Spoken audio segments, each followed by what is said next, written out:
for Joden Savanne. So I will tell you a bit about Joden Savanne.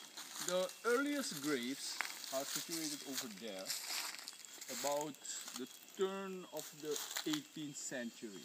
They began burying people here. Not far from here, about 1 mile from here, there is another cemetery, other Jewish cemetery, which is a bit bigger than this one. And on that cemetery you can find the oldest graves. So this is not the oldest Jewish cemetery in Suriname, the other one is. Why is that? They first started at the Cukierkorn Creek. The first settlement was started there.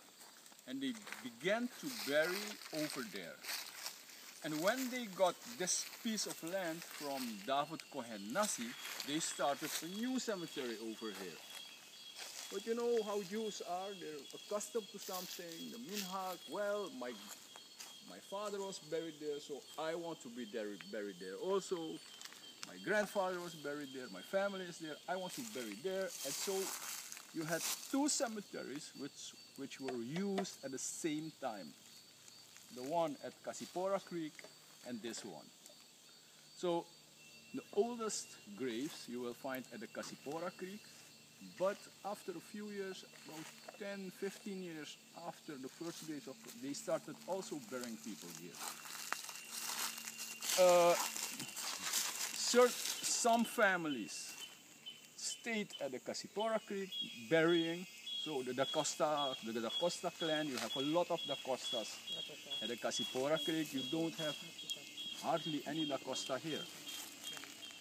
But some families buried all their members at the Cukierkorn Creek and others came here.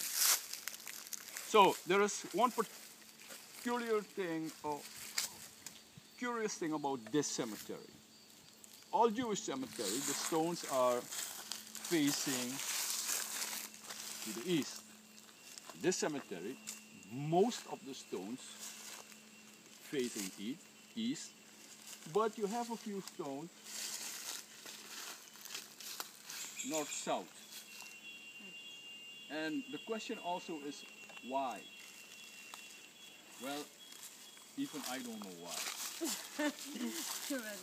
I think what happened is that this cemetery was overgrown by the jungle, and the trees lifted the stones up, and when they cleaned it up, I think they put the stones where they thought the stones would be, and so they twisted the stones around.